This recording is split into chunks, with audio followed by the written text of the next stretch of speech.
Hello and Assalamu alaikum, everyone. I'm Kashif Kamran, SPL Expert Tutor with the SPL Pre-Scene Debrief for the March 2026 exam. And the organization in focus is Merceh.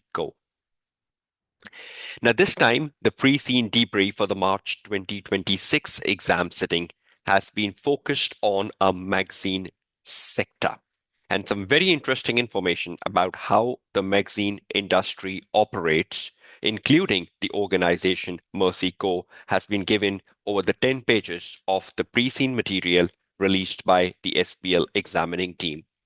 Now, by this point in time, when I'm conducting my pre-scene debrief, I hope all of you have gone over the pre-scene debrief because my purpose in the session is not to read the pre-scene because that is something what you all have done by now.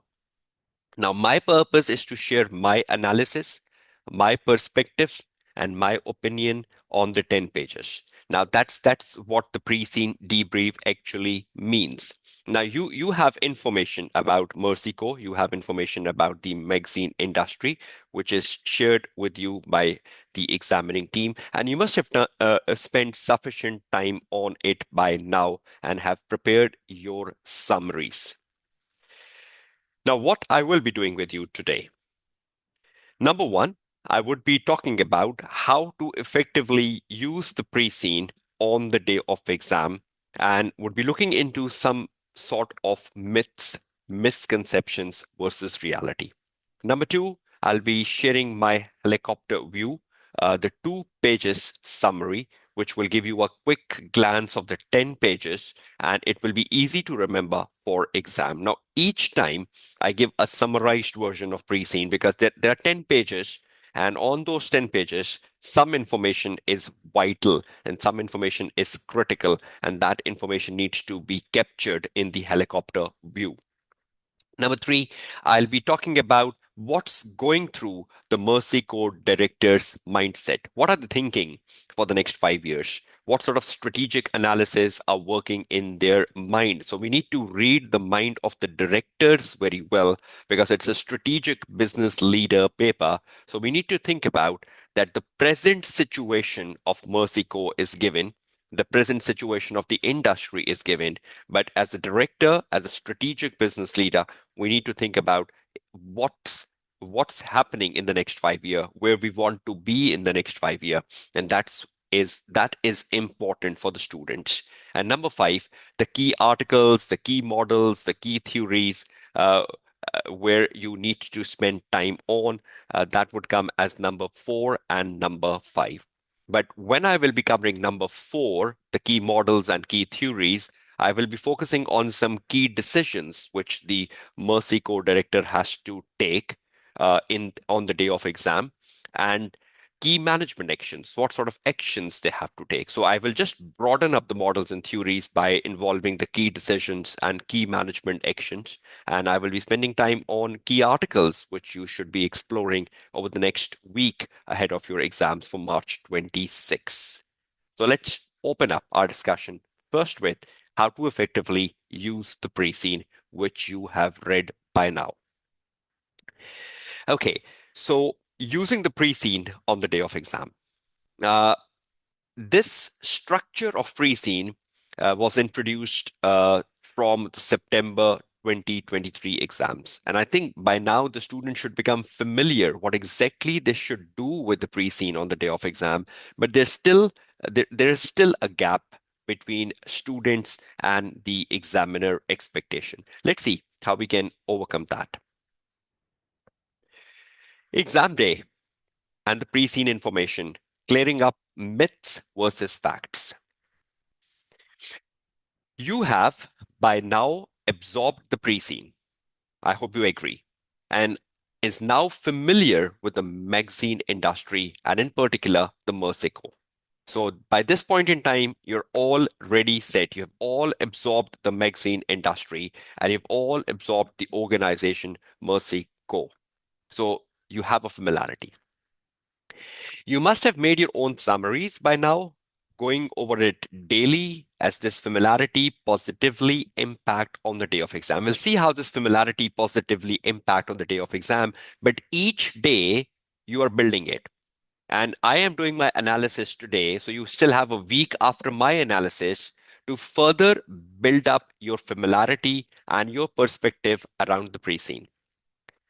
You have on your fingertips the key facts about Merceh performance, financial and non-financial, its governance, overall challenges of the industry, the risk of the industry, the information about stakeholders, and all specific details the pre-scene has provided you. So I hope you're all very clear about the governance structure of the Mercey Co., their financial and non-financial performance, the red flags in the financial and non-financial performance, the overall industry challenges, because that is very, very important. Because if you want to debrief or if you want to analyze the pre-scene, the best part is the industry challenges, because industry challenges is telling you what is the present state of this industry and where this industry wants to be in the next 5 years. And that's where the strategic analysis will come in. And that's where the directors of Merceco needs to be very focused on. Definitely stakeholders, risk, that's more of a journal part of every pre-scene we get from the SBL examining team, because these are core areas and critical areas underlying your syllabus as well.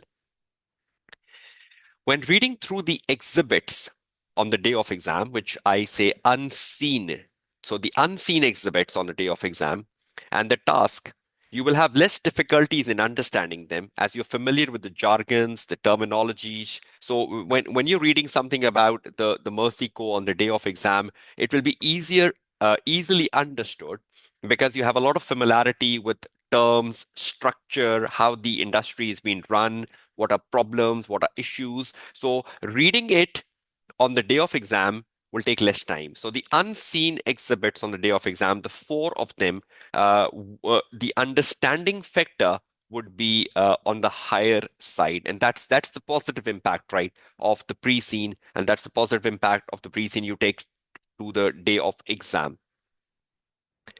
Further up, exam day and pre-scene information. When building your answer on the day of exam, now listen to this very carefully because this is the actual thing. Now, when you're building up your answer on the day of exam, look at the bullet number 1. You read the task first, and when you're reading the task, you pick up the exhibit it relates to. Because you know there are just 4 exhibits now, and there are 3 tasks. So ideally, one task will connect with one exhibit, or maximum one task will connect with 2 exhibits, because you have 4 exhibits and you have 3 tasks. So while you're reading through the task, you will identify which exhibit it's connect to. Number 2, read the relevant exhibit, extract information from the exhibit, copy paste relevant aspect in your response window, and be ready to write the answer. Now, this is the most important thing, right? Once you understood the task, you go down to the relevant exhibit, you copy paste the relevant points from the exhibit into your response window and ready for the answer. Now, this is the unseen exhibit, right? Number 3 bullet. When writing the answer, you are building upon the copy pasted points you have taken from the unseen exhibit, developing them into depth in line with the task expectation. But in doing so, you might recall a certain aspect from the pre-scene. So suppose you're writing a point, you're developing a point, and you recall something from the pre-scene. For example, Mercico has an in-house printing which is unlike industry. So a lot of players in the industry have outsourced their printing. Mercico still have an in-house printing. So this point you recall, and you were developing a point, and you thought of this point and you bring it in. So any point in time when you're developing an answer and you recall something from the pre-scene and you think this is a value addition to my answer, this can enhance my answer, you will bring that from the pre-scene into your answer to further strengthen your answer and to further strengthen the professionalism of your answer. And you believe this information can be used in building my perspective. Do so. You're not opening the pre-scene on the day of exam, right? It's just a natural recall because even a day before exam, you must have gone over the pre-scene. So it is fresh, right? It is fresh in your mind. So anything you spontaneously recall from the pre-scene while you're writing the answer and you think this can add value to my answer, do so. I hope you're all clear with the point number 3. If I can get quick replies from all of you in the chat window. Are you clear with exactly what are we doing in the point number 3 on your screen? Right? This is exactly where the role of pre-scene comes in. You are not opening the pre-scene on the day of exam. It's just about what's here in your mind, and you spontaneously recall it, and you believe this can value add to my answer. Do so. Look at the bullet number 4. There is no forceful application of the pre-scene, and not every point or not every task needs it. So don't just force pre-scene in every point, in every task, task 1A, task 1B, not forcing it everywhere. Wherever you recall something and you think this can value add it, do so. Yes, you may spontaneously recall something which you believe can be useful for developing your point, and this will vary from student to student. One student say, I hardly use 10% of the pre-scene. One say, I use 20-25% of the pre-scene. One say, I just use the pre-scene in the task number 1. One say, I use the pre-scene in the task number 1 as well as in the task number 3B. But it's not 100% of the paper, and it's not 100% application of the pre-scene, because pre-scene is not the answer. The unseen exhibits is the answer. So I hope you understand that. Actual answer is in the unseen exhibit. The 4 of them you get on the day of exam. The pre-scene is just providing you the context and developing points further in exam. Now tell me honestly, have you all developed context about Merceh by now? Do you know so much about Merceh? 7 days ago, 7 days ago, we were not even sure which industry will come in. 7 days ago, we had no idea of the magazine industry. 7 days ago, we even have not thought about magazine industry. Now you and me know so much about the magazine industry, the problems of the magazine industries, the issues of the magazine industry, the digitalization in the magazine industry. Do we know all this 7 days ago?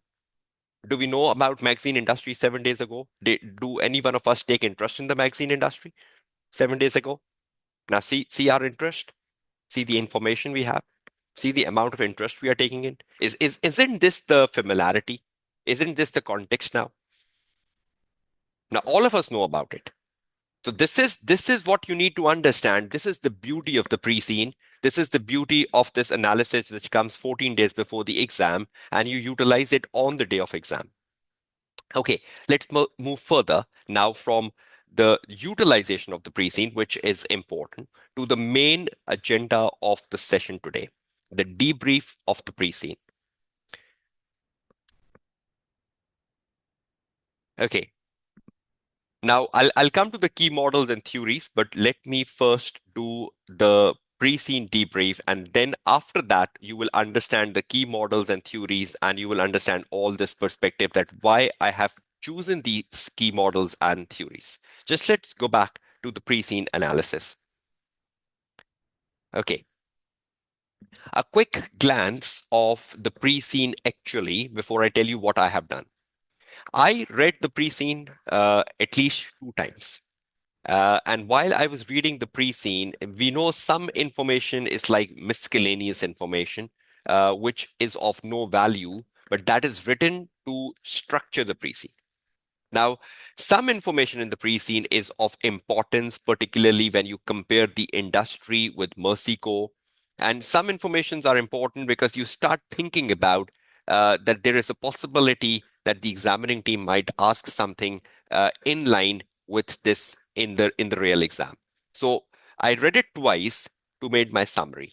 Now, while I was reading through, I particularly uh, included some paragraphs in the red. To me, That was important.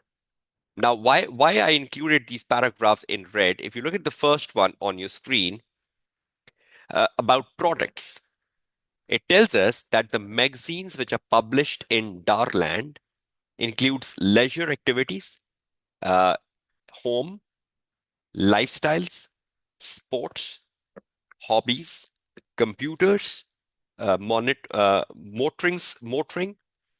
transport, music, film, television, programs, and celebrities.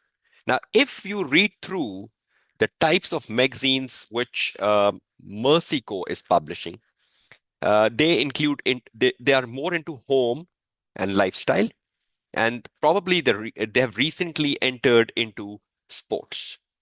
Now, these are three very particular titles we get to know about Mercey. Now, there is an opportunity for Mercey to expand more because there is a consolidation taking place in industry. So in consolidation, you're not just buying out a competitor, but in consolidation, you can buy out a title from a competitor. So you probably might think about indulging into hobbies, computers, motoring, because these are areas which Mercey currently is not doing. Am I correct? Mercey is more into lifestyle, home, and sports. So are there opportunities open for Mercey when we look at industry challenges and when we look at consolidation in industry? Can they think about buying out some of these titles? Do you agree with me, all of you?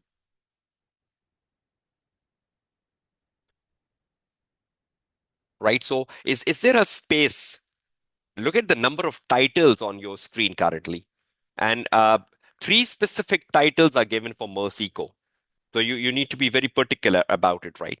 So we can just add a statement here quickly that uh, Mercey is in lifestyle, home, and sports. So we can put a question mark here. Can they think about some buyouts of titles which they are not into currently?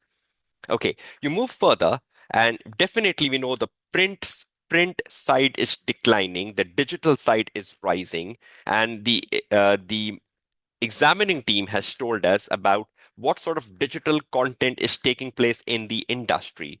If you look at these four bullets at the bottom of your screen, the digital content is moving towards additional website material relating to the magazine content, further written content, images, and video clip. It's not just about you transform your print magazine into a website.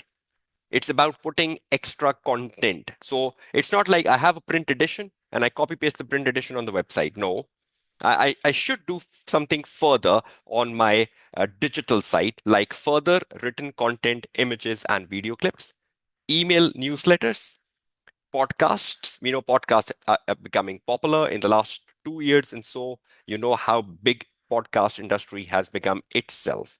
Social media. We know all these magazines, whether you talk about Forbes, you talk about Harvard Business Review, you talk about Economist, they have their social media presence on LinkedIn, on Instagram, and even on Facebook. So they keep you engaged. They try to maintain their reputation, their popularity, and their image. So you need to have a lot of good social media presence as well. But we need to see where is the gap with Mercey. I hope if you've all read Mercey well, emails is something Mercey is not using, right or wrong? Email is something Mercey is not using. Am I correct? So is that an area of concern? uh, the emails, because probably this is an area where Mercey needs to think about. So we can write over here, Mercey should think about it because currently they're not into it. Now, whether they are into podcast or not, we get to know that on the day of exam. But currently, the pre-scene do tell us specifically that they're not into emails. So we need to be concerned about it. So when you're reading through these paragraphs in red, you need to relate them with Mercey because this is industry and Merceh is a company in the industry. You go down further. Okay. It also tells you about the magazine staff, magazine authors, particularly the in-house authors. They tell you about freelance authors. They tell you about all the staff they have. They tell you about the production process of the magazine. So I didn't highlight it anything. We had some very miscellaneous information here. Then you get down to the software part, which to me was of very interest. I highlighted this paragraph in software because it tells us that publishers pay fees for softwares which assist in publishing content, right? And you have the digital publishing platforms. I hope you've read that in Merceh as well. They're using the digital publishing platform, and that's given over here as well. Digital publishing platform is a software used for producing digital content. What it do basically? Other facilities digital publishing platform may provide includes data analytics, and we know how good that is as a syllabus topic. Search engine optimization, that's another underlying syllabus area of SPL to know about how SEO works. Integration with e-marketing. You know how important that is as a syllabus area. Some digital platforms provide paywalls. We need to understand what paywalls are later in the debrief today, which mean that some content is only available on a payment of an additional fees. Now try to understand the importance of the digital publishing platform because it's a platform which helps you produce the digital content. And is the industry transforming towards digital content? Yes or no? Is the industry transforming towards a more digital oriented industry? How we read magazines, how I read magazines, how you read magazines.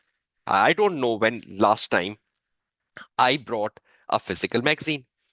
I either read magazine because I get them on my emails. I'll show you an example. I either read magazines on apps, even now the ACCA magazines. When last time I had a physical copy of my ACCA magazine at my home address? I don't remember that because I've been using the app to read the magazines. So you need to understand the importance of the digital publishing platform in producing the digital content and what it can do for you. It can do data analytics for you, pay walls for you. It can do e-marketings for you. It can do the search engine optimization for you. A lot of things can be done, including uh, the social media and mobile apps. So much digital related support is coming from these digital publishing platforms. Now, talk about the Mercey Core digital publishing software, digital publishing platform, sorry. Now, when you look at the Mercey Core digital publishing platform, if I take you just a little bit down to Mercey Core quickly, while I was reading through the same paragraph in Mercey Core, it tell me something very strange. Look at this on page number 9, IT systems. Mercey has paid for the use of same digital publishing platform for a number of years. Look at this word over here.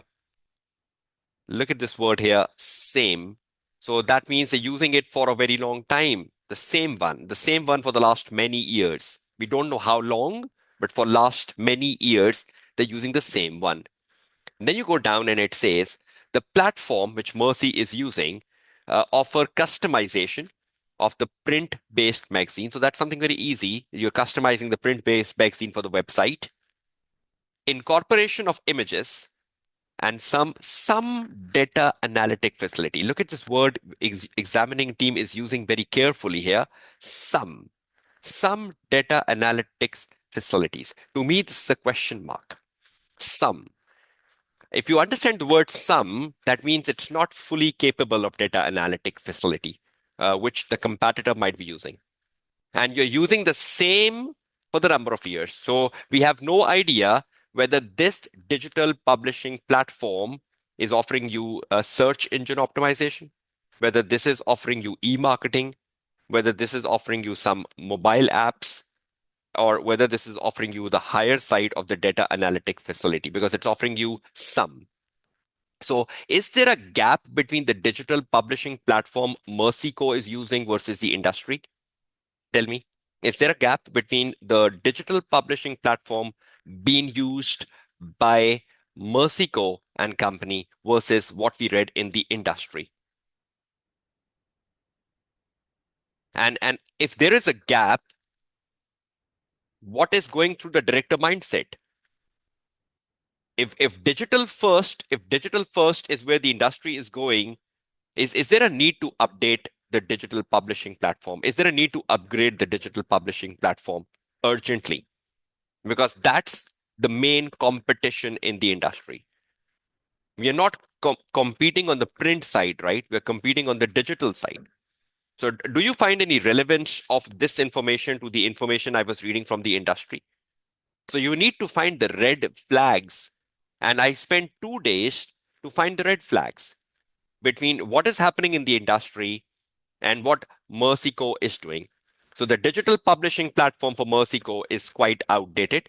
They've been using it for some very long years now. And the worst part of it, that it offers some data analytic facility. So it's lots of things are missing here. So look at this paragraph now on your screen again. Paywalls are not there.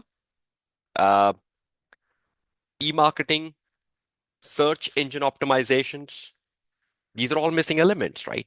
So I hope you're getting my perspective now. So a lot of things to ponder. So uh, point to ponder for Mercey Co. So these are point to ponder for Mercey Co. That where are they standing in terms of the digital publishing platform, and is it a high time to change it? So you might get a question around that in the exam paper. So we'll come to that. Now, then I went down. We had sources of income. That's quite simple. How the magazine gets income from retailers to subscriptions to memberships, from advertisements. That's pretty fine. We'll see the problems with that. Expenses. A lot of expenses given up. Some of them are important, particularly the paper cost. The printing side is declining. But we'll see, will you be staying with the printing? Will you be staying with the print editions, or will you be exiting from the print edition? If you say, I'll stay with the print edition, the paper cost is important to you. We'll come back to that later.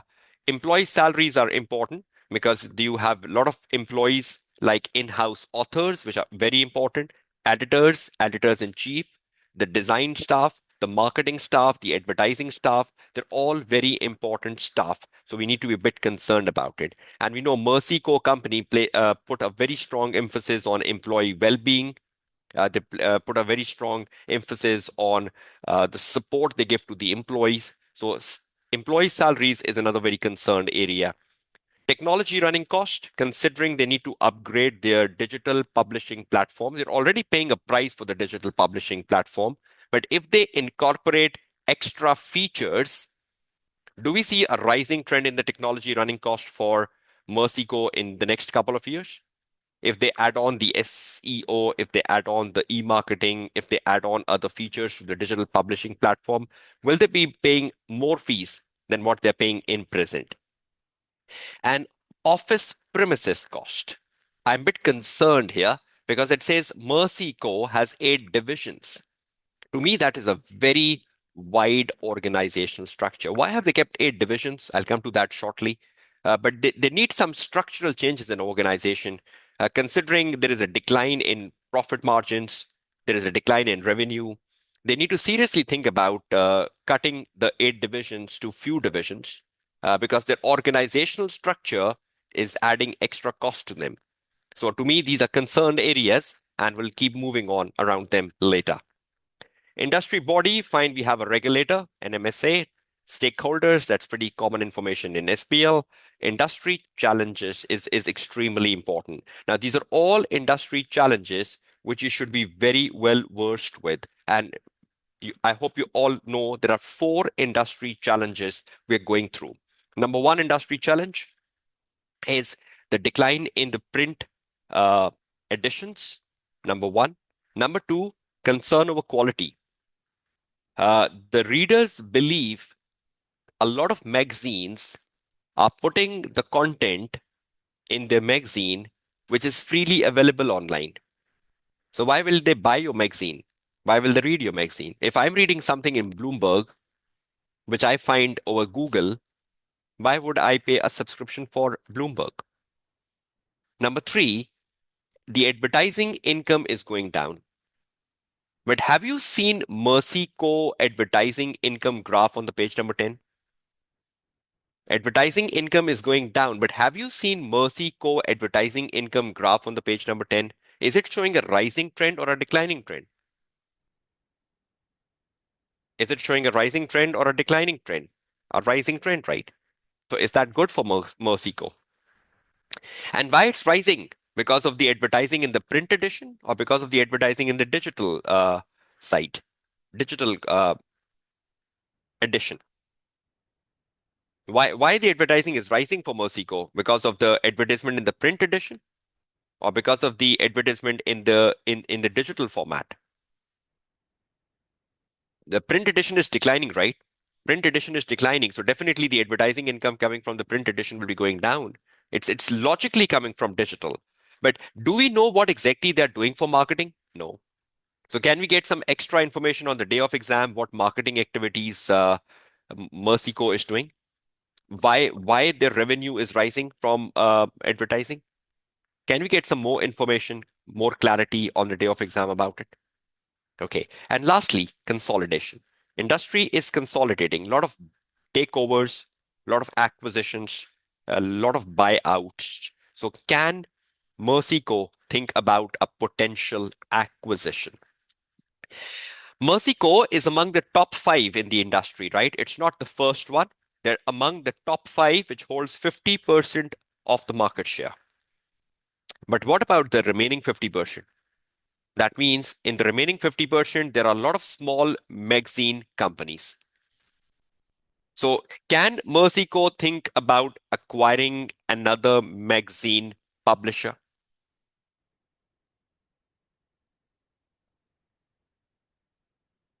Faisal, we need to understand that Mercey Co is been there for last 60 years. They have a brand legacy, right? Number one. And Mercey Co is among the top five companies. So why advertisers are choosing Mercey Co?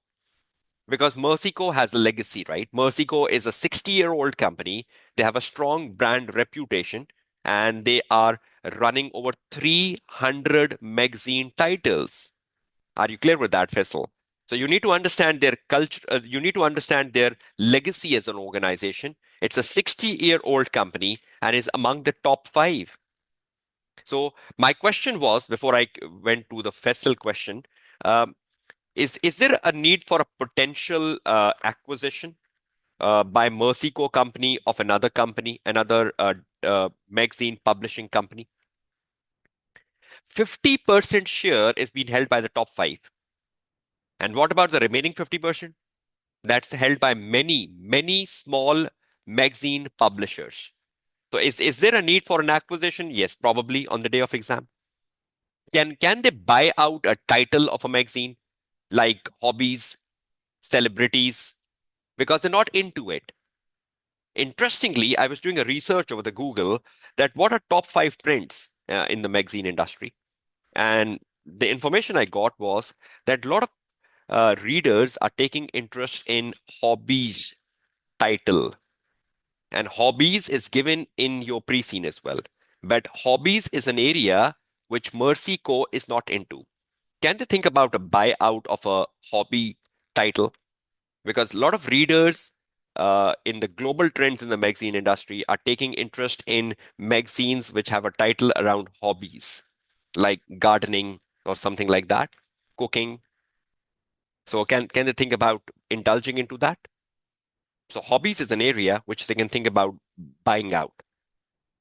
Okay, so four industry challenges should be on your fingertips, and then you go down and a long list of risk given up for you, like poor content. We know poor content can is a concern area, legal issues, cybersecurity issues, search engine optimizations. That's already a concern because the digital publishing platform of Mercey Co. is quite old and probably has no features around SEO, what we read. Poor economic conditions, fine. Problem with paper suppliers. Paper suppliers are important to you, so any problems with them could be important. Problem with platform suppliers. You're already using a platform supplier as Mercico for your digital publishing platform. Loss of key persons, particularly your editors, your authors, your editor-in-chief, is very, very important to you. Foreign currency risk and climatical changes. So these are particular risks given in. Then a lot of key performing indicators have been given to us. Some of the information around KPIs is given on the page number 10, but we have no information given around earning per share, free cash flows, number of visitors on magazine website, staff turnover, amount of waste. Can you see those yellow highlighted areas? Those yellow highlighted areas, no information is given to us. So it can pop up on the day of exam. Earning per share, even free cash flows. Free cash flow is an area where information can further come up on the day of exam. Uh, Number of visitors on the website is going up or down. Staff turnover, no information given to us about that. Amount of waste, no information given. Energy consumption, information is given. So you need to be watchful of where information is not given. Where information is not given. So information is not given to us about free cash flows, earning per share, number of visitors on the website, staff turnover. There could be a specific problem around staff on the day of exam. There could be a particular exhibit around staff on the day of exam because staff turnover is one KPI. So anything around staff turnover, because you believe in staff as an organization, you focus on well-being of staff as organization. That's given in the pre-scene information. So anything against it, negative, can come on the day of exam. So please be watchful of the yellow highlighted KPIs because they are potential to pop up. Then we had a company background. Uh, the company is offering home and lifestyle subjects and sports subjects. We already criticized that. There's a lot of other titles going on in the industry, but you only have home, lifestyles, and sports. So potential to buy out more titles. Then we had some more issues about. We had information about mission and values. They put a lot of strong emphasis on sustainability. So any questions around environment, any questions around integrated reporting, we'll see how potential they are. Any questions around staff turnover, because they put a lot of emphasis on personal and professional development of employees. Any negative thing impacting employees on a day of exam can't be ruled out. Okay. Then institutional investor is holding 60% share. To me, that was very important because a role of institutional investor, how you have a dialogue with an institutional investor, how you mitigate the concerns of institutional investor as a director, it's very, very important. So you know the importance of institutional investor, right? And the institutional investor can be concerned on your financial performance and on your non-financial performance. Any concern needs to be mitigated arising from institutional investor. The governance is good. One thing important in the governance was the examining team told us that Mercey has a nomination committee, Mercey has an audit committee, Mercey has a remuneration committee in line with the Darland's corporate governance code. Then why they talked about risk committee separately? Look at this. It also has a risk committee which is not required by code. Why are they giving that as an exception? Did you thought about something? Can they ask you a question about because they're having an extra committee, what value are they getting from it?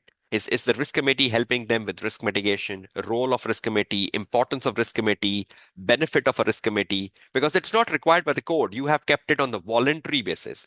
So what are benefits to you? Uh, can the examiner ask about benefits of a risk committee to Mercico? Can they ask about the advantages of a risk committee to Mercico? What role the risk committee is playing in the risk management of Mercico? So questions around the risk committee importance, role, benefits can pop up because it's on a voluntarily basis. Okay. We read here that they're not offering magazines through emails. They're not distributing the digital magazines through email. And this is against industry. Industry is distributing magazines through email, but Mercey Co is not. So is Mercey Co doing this as something good or bad? You might be asked to evaluate it on the day of exam because email is a good way of reaching customers. Let me show you one example how important emails are to keep uh, the interest. Okay, just let me show you one example here. Can you see my Gmail inbox on screen now?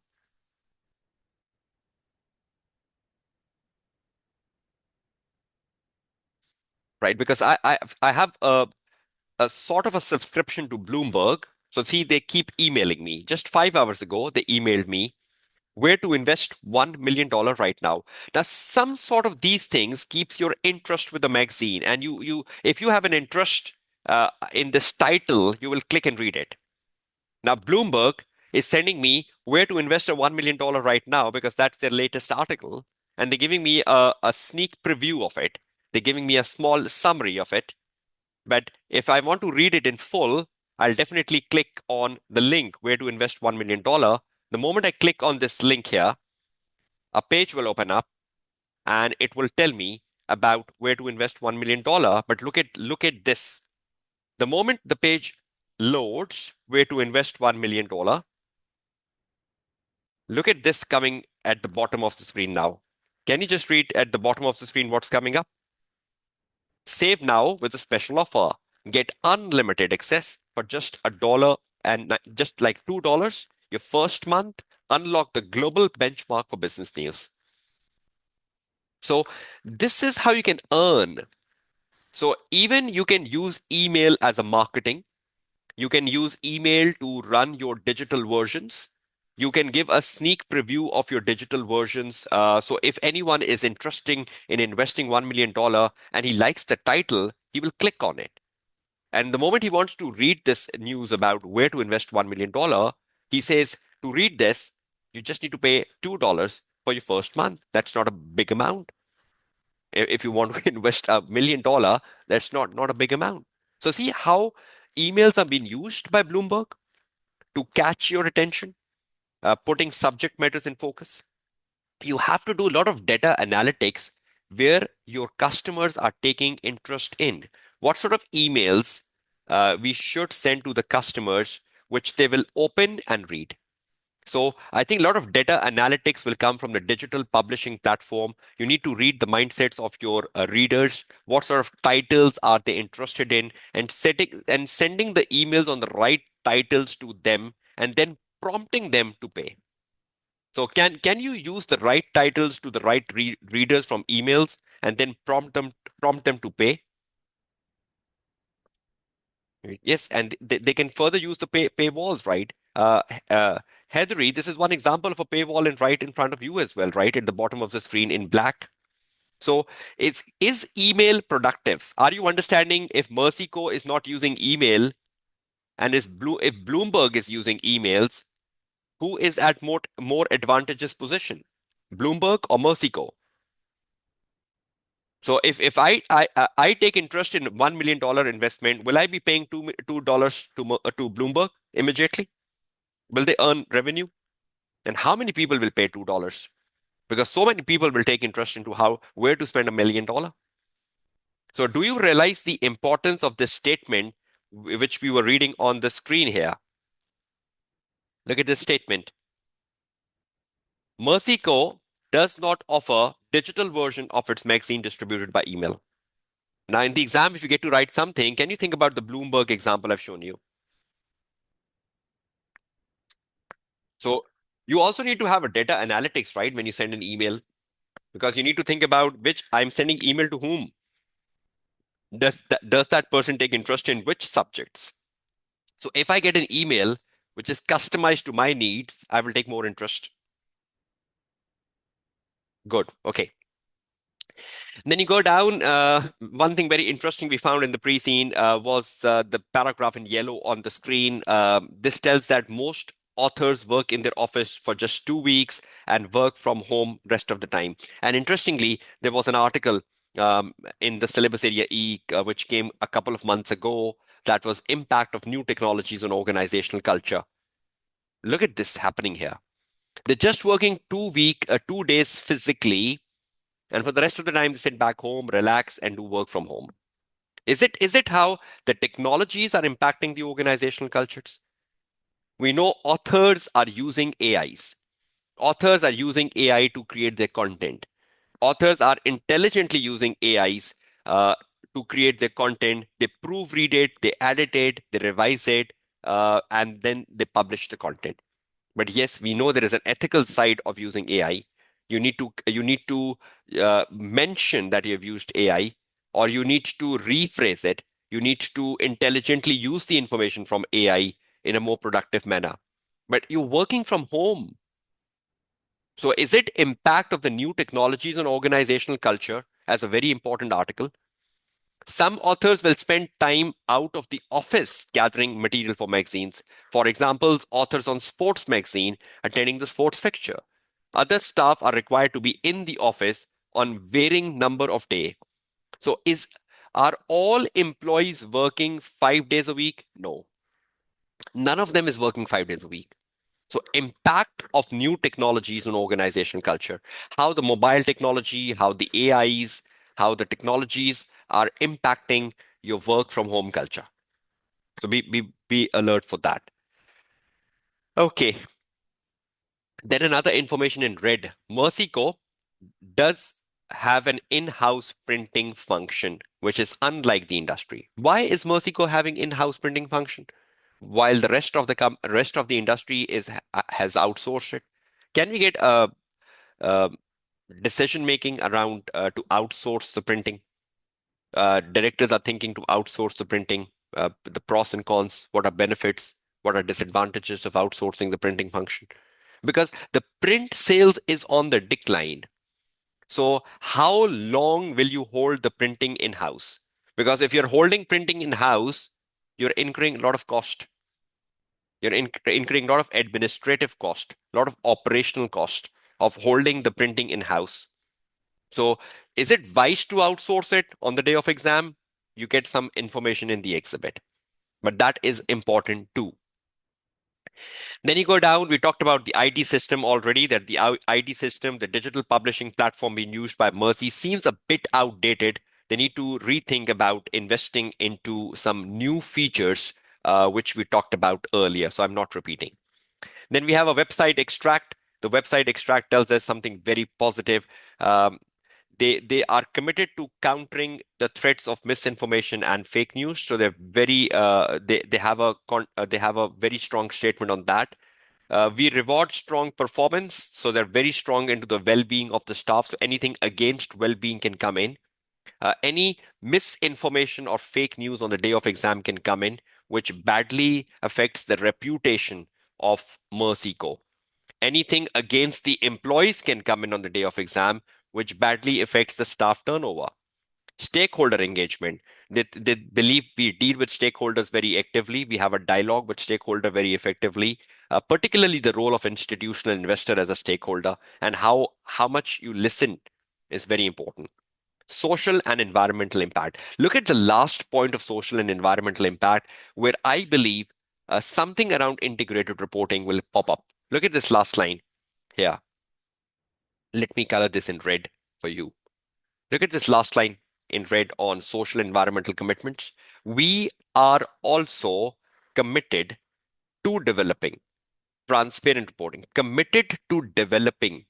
So probably they are in pipeline of developing a transparent reporting. So can there be a question asking you that what are benefits of introducing integrated reporting? Or what are benefits of introducing integrated reporting for the institutional investor? How would integrated reporting enhance the uh, repute of Mercey, or evaluating the six capitals of Mercey, right? Can there be something around the development of integrated reporting in six capital if you read the line in red on your screen? right? Do you all agree with what I'm saying? So you go down further, and on the last page, you get the financial, non-financial information. I found some issues in the revenue. You can see my comments on revenue, flattening in X4 to X5. Look at this curve flattening here. Look at my cursor. It's flattening. So the revenue curve was going up, and all of a sudden it started to flatten up. Why? Some concerns. Look at the revenue coming from publications. The revenue from publication was going up. Look at this point in red here. Look at this point in red from where it's dipping down. It almost touched $370 million, and from that it has come to $350 million. So it's dipping down. Revenue from publications. Probably it's the print publications which is dipping it down because the digital publication is on the rise. But we have to wait for the day of exam to see exactly what's happening. Then you look at the revenue from advertising. It's so positive. It's rising, rising, rising. Look at the rising trend here, which is very, very positive. So we need to see on the day of exam what are reasons for the rising trends if something comes around it. What sort of activities Mercey is doing to engage the advertisers, and why advertisers are taking so much interest in Mercey as like a medium to advertise over the other companies. Look at the operating profit for an institutional investor. Look at the operating profit margin, operating profit rising. And right from this, right from 20x3, it starts to dip down. It says the operating profit margin is 27%. I even found the operating profit margins of the other years as well by dividing them by the revenue given over here. So you can easily divide the operating profit with revenue and find the profit margins for the other years. I think it was 31%, if I'm not wrong. It was 31% here, 31% at this very tip from where it starts falling down to 27. Look at the print editions going down, the volumes of the print editions going down. That's very much in line with the industry, and the energy consumed is going down. So probably the energy consumed is going down because of the decline in the print editions, because you're publishing the print editions less. So the energy consumed is going down, though that's positive because of your sustainability stance. So we have some information given to us with rise and falls. You need to critically evaluate them and remember this on the day of exam. Now that finishes the first part. So we've almost consumed, we started the session at like 9:45. So 40 minutes into the session, we have gone through what I did. 2 days it took me to understand this. Then now comes to the critical part. Yeah, the reasons for operating profit margin falling, one of them is revenue going down, and secondly, your cost is rising. So there could be a lot of cost which are rising, and you need to think about where is the cost rising. So either it's the cost which you get to know on the day of exam, and for sure revenue is going down. Look at this, revenue is flattening. So revenue is flattening up, which is also impacting your revenue. So more information will flow on the day of exam. Okay, now moving towards the most critical thing. Now, this is the summary which I have prepared on 2 pages after reading through those 10 pages, which you can see on your screen now. Can all of you see the summary on the screen, my Word file, which I will be sharing with you? Everything I am showing you will be shared with you. So don't copy anything. Just listen. Now, 2 page summary. See, this is a helicopter view. So helicopter view means an overview. So I'm taking an overview. So I've tried putting every possible information which is important here. I'm not reading it. You will read it on your own. I've given you something about the introduction and the sector overview. I've given you about the business model and the content production over here. I've given you about the industry challenges and risk. So these are 4 industry challenges, and these are the risk. See, I put them all over here. Key performance indicators.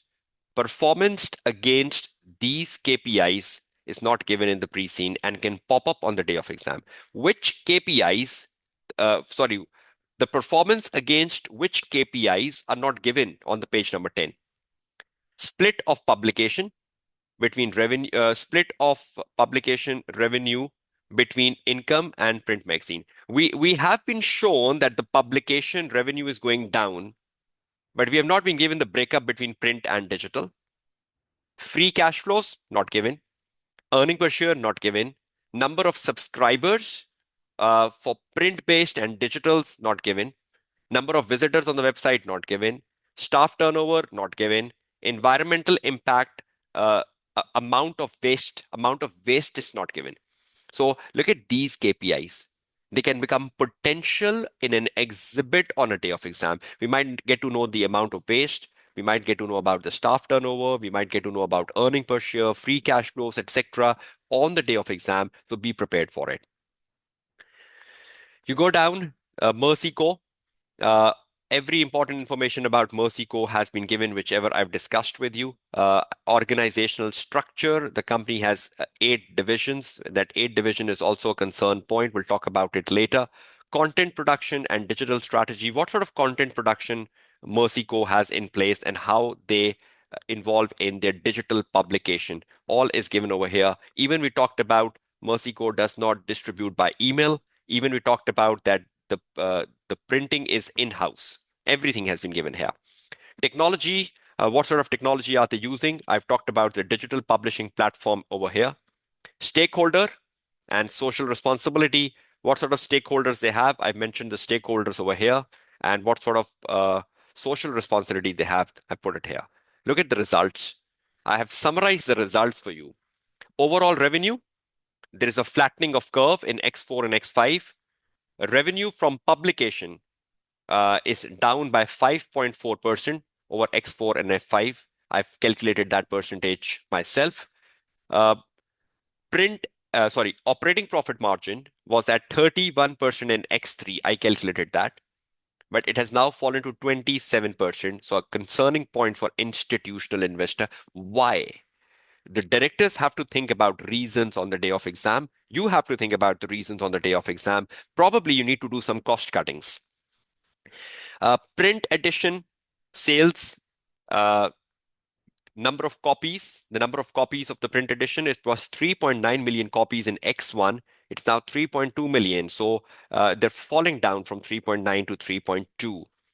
Advertising revenue was $240 million in X1. The advertising revenue has gone up to $310 million. So if you look at the accumulative growth over 4 years, the accumulative growth over 4 years is 29%. I calculated that. Energy consumption was 1380. That was the highest in X3. It has fallen down to 1330. So down from the peak of 1380 to 1330. So I made a table.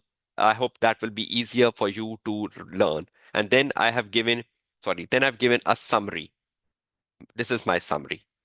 So 2 pages of the most important facts with the table of the results, with all the percentages gone into it, and a conclusion.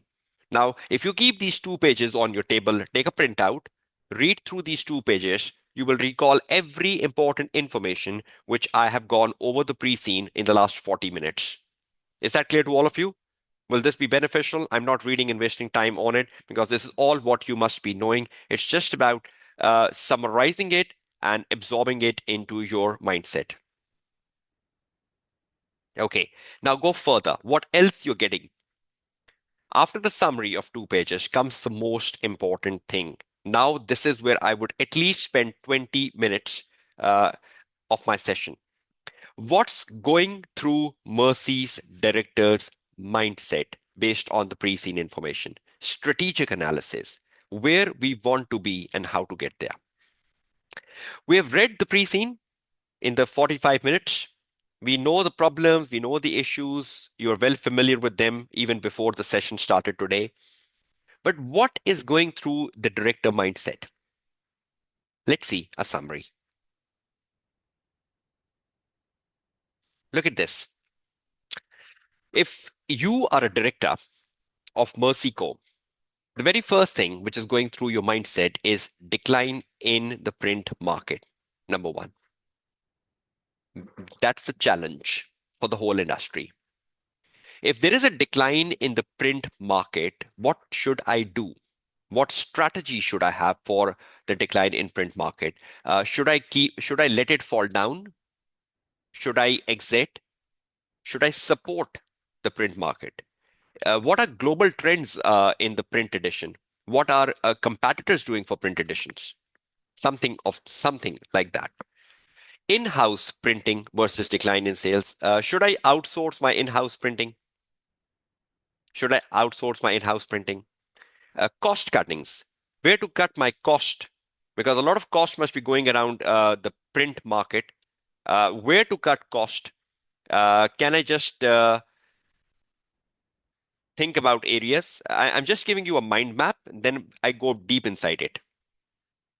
Number two, enhancement in digital experience, because digital is the market. As a director, I'm concerned about how can I enhance my digital experience for my readers? Should I upgrade my digital publishing platform? My digital publishing platform is very old and it has some data analytics capability. Can I upgrade my data publishing platform to add SEO, e-marketings, better data analytics? So can I think about investing on it? Can I think about taking a decision on it? Revenue boost, increasing subscription revenue. How can I increase my subscription revenue? How can I find ways of increasing my subscription revenue? I've just shown you a Bloomberg idea. We are not using emails. If we use emails, we can also increase our subscription revenue from emails, just like Bloomberg was doing it. So, how to increase the subscription revenue is one point. Advertising revenue. How can I increase my advertising revenue? It's already rising, but how can I increase it further? Can I use affiliate marketings? What are affiliate marketings? I will be telling you about them. If you know about it, excellent. Or conduct events to boost revenue. I was researching the magazine industry globally and was amazed that so many magazines holds events. I'll show you examples. And on those events, they keep tickets. They get sponsorships. They get advertisers coming to those events and sponsoring those events. And these are global, large scale events. There is no information about that. So on a day of exam, we might think about a potential of directors thinking about broadening Mercey Co into holding events, lifestyle events, because they're more into lifestyles, they're more into homes, they can do any home-based events. I'll give you examples of that shortly. Next, answerable to institutional investor. As a director, I would be concerned about my answerable to institutional investor, particularly my operating profit margin going down, particularly my revenue flattening. My institutional investor will ask me why. Need for integrated reporting. Uh, Probably that's something going from my mindset of a director because we are already working on it as per the CSR given on the website. Industry consolidation. So, am I thinking about any buyouts? Uh, Publish material of quality and interest. How would I assure it as a director? Because I know as a director that these are concern areas, and I don't want to tarnish the image of Mercico. I don't want uh, any such material which gets into Mercico, which defame Mercico later. So how would I be concerned about ensuring quality of the material? How would I spend more on editors and editors in chief? How would I ensure more on authors, the in-house authors, to ensure we get quality content better than the competitor?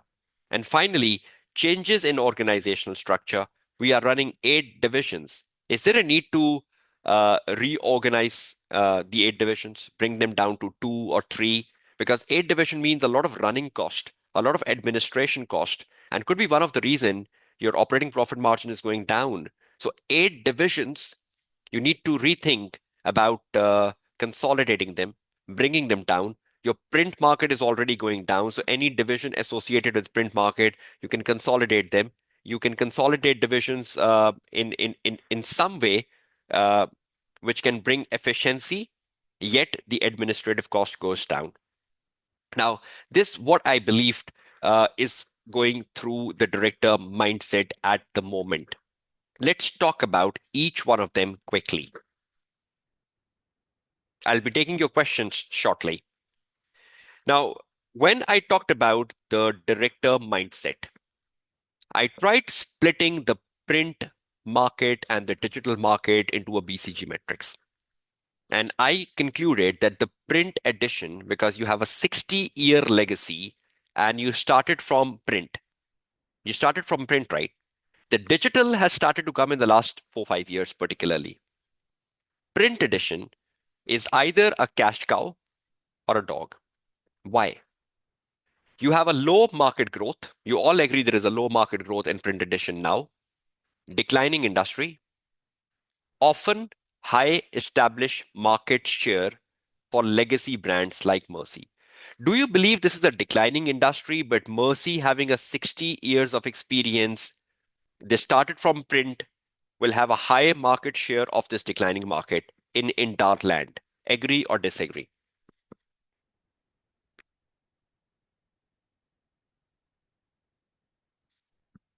Right? So you have a high market share in a declining market as Merceh. So is it a cash cow? A high market share in a declining industry? So what Merceyco has to do?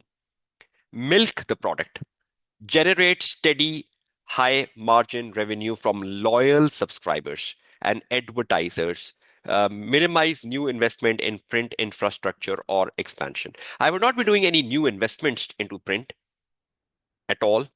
I will not be doing any new investments in print. But can I think about generating steady high margin revenue from loyal subscribers and advertisers? Will there still be subscribers who want to put ads? Sorry, will there still be advertisers who want to put ad in the print? Yes. Do we still find print editions globally? Yes. The market has not become zero. The market is still there, but it's going down because, yes, the mobile apps, the websites, the emails are taking over things. Look at the growth of the Gen Z. Things are changing. There is a paradigm shift in the way we read, right? I took the hard copy of the pre-scene to read it. But yes, I could have read it on the PDF version. Even I shown you that. So both ways are possible, right? Uh, if print title has low market share in a declining market, it is classified as a dog. But I disagree with dog for Merceyco. So for Merceyco, it's definitely a cash cow because Merceyco has a 60-year legacy. So they will have a high market share in a declining market. So Merceyco needs to think about milk the product. They needs to think about sustaining the print edition. But how? I'll give you some very good ways to do so in next 2 minutes. Digital, the digital market, star or a question mark? Let's see what is right. High market growth. You all agree digital have a high market growth, shifting consumer behaviors, particularly the Gen Z, and increasing market share. We are among the top five in Darland, right? We are among the top five in Darland, so definitely will have a good market share as well in the digital, but the digital market is having a high growth rate. So high market share in a high growth market, it's more like a star. So invest heavily to maintain growth. So do we need to invest on our digital publishing platform first? Do we need to upgrade our digital publishing platform first and increase market share? We are among the top five. We are not the market leader. So do we still have a space to grow? All of you? Do we still have a space to grow? Yes. And increase the market share, right? Digital editions, websites, apps, digital replicas often requires high upfront cost for technology and content, but are necessary to secure dominance. You have to invest on your digital publishing platform as quickly as possible if you want to get dominance and if you want to be at the number one position in the Darland industry. So probably there would be some concerns about digital publishing platform on the day of exam because that's quite old and they're using some capabilities of the digital publishing platform, which is against the industry. So I hope this BCG analysis of the print and digital is helpful in opening your mindset as a director. And then you start thinking like a director that one of my product is a cash cow, one of my product is a star, what I should do for star, what I should do for cash cow. Is that clear to all of you? Is that helpful to all of you?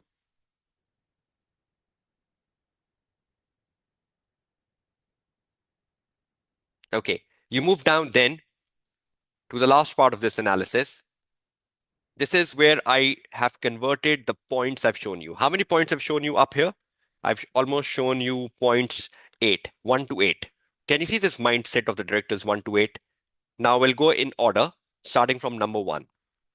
Number 1 was decline in print edition. Now, when I researched over the internet, this is what I found, and this is quite realistic. Integrating technology, incorporating the QR codes, augmented reality, the symbol of augmented reality, and videos into print editions to provide a more physical experience. Physical plus digital merger. Look at this word. This is a buzzword, right? Phygital. Phygital. Not digital, not physical, phygital. Phygital experience.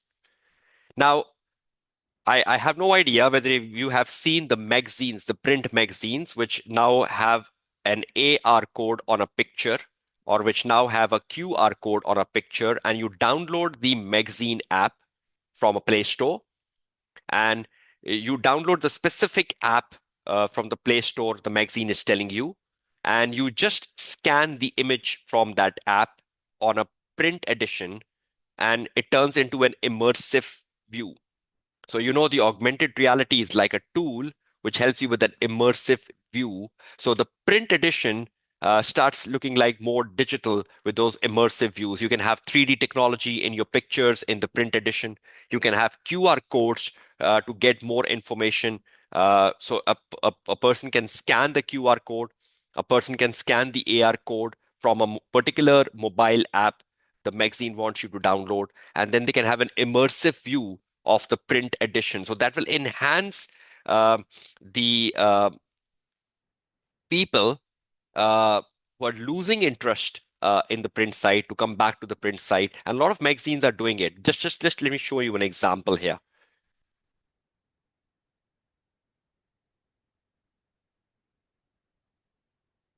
Can you see this on your screen? High-end media.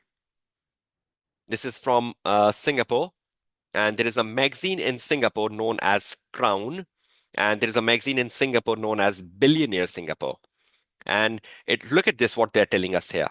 It says in an industry, high-end media rolls out AR-enabled experience of its two products, the Billionaire Singapore and the Crown Singapore. Both magazines will use AR technology to showcase luxury timepiece. The Crown magazine is about luxury timepieces. Look at this. That person is using a app and he's scanning the title of the magazine. I hope you can see that. And look at the watch. The watch is becoming immersive.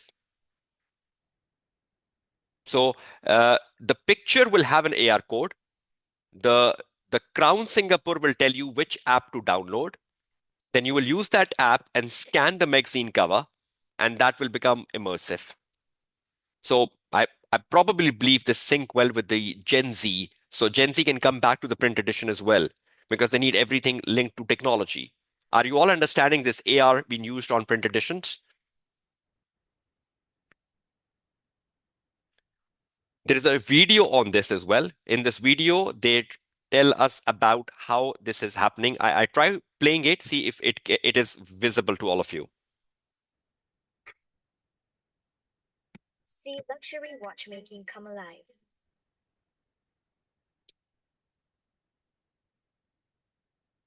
Download the high-end media AR app from the Apple or Google Play stores. Fire up the app. Go to the pages in the magazines with the AR logo and QR code. Point to the image of the watch and see the timepiece pop up in 3D. Go as close as you like to see the amazing details.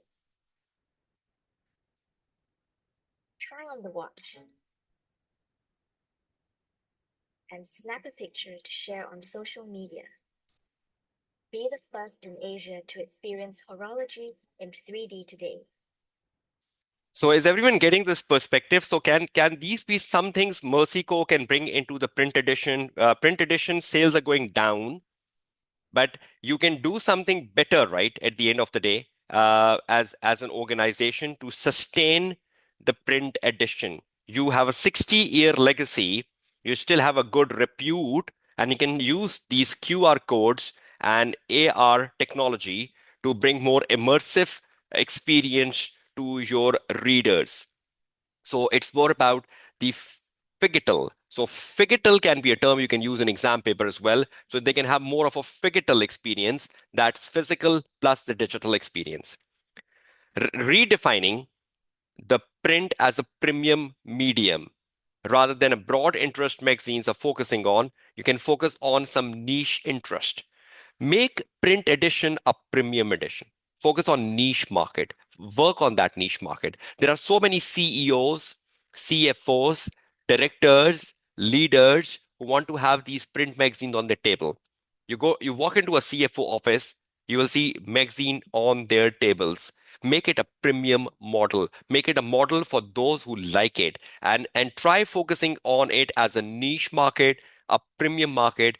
They can even buy a magazine at a high cost, use very good papers, quality papers, use quality graphics, make it as amazing as possible for colors, and give an experience to the CEOs and the CFOs who still love to read magazines and they still have magazines on their tables.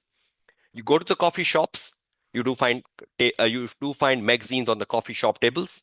Anyone coming there for a cup of coffee will just pick it up for 5 minutes, read through it, keep it back, and go.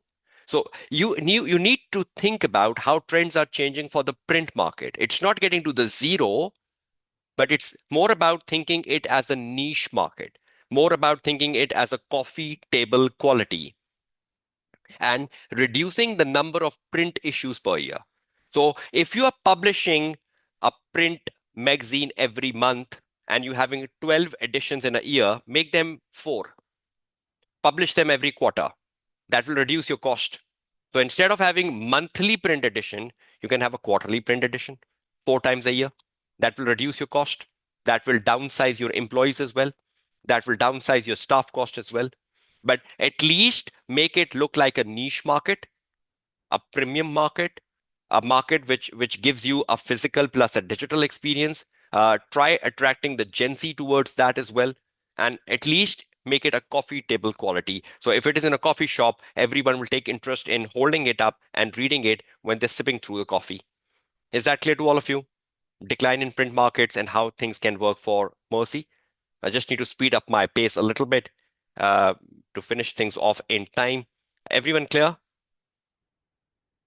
And definitely it will boost the market share at the end of the day, definitely, and revenue.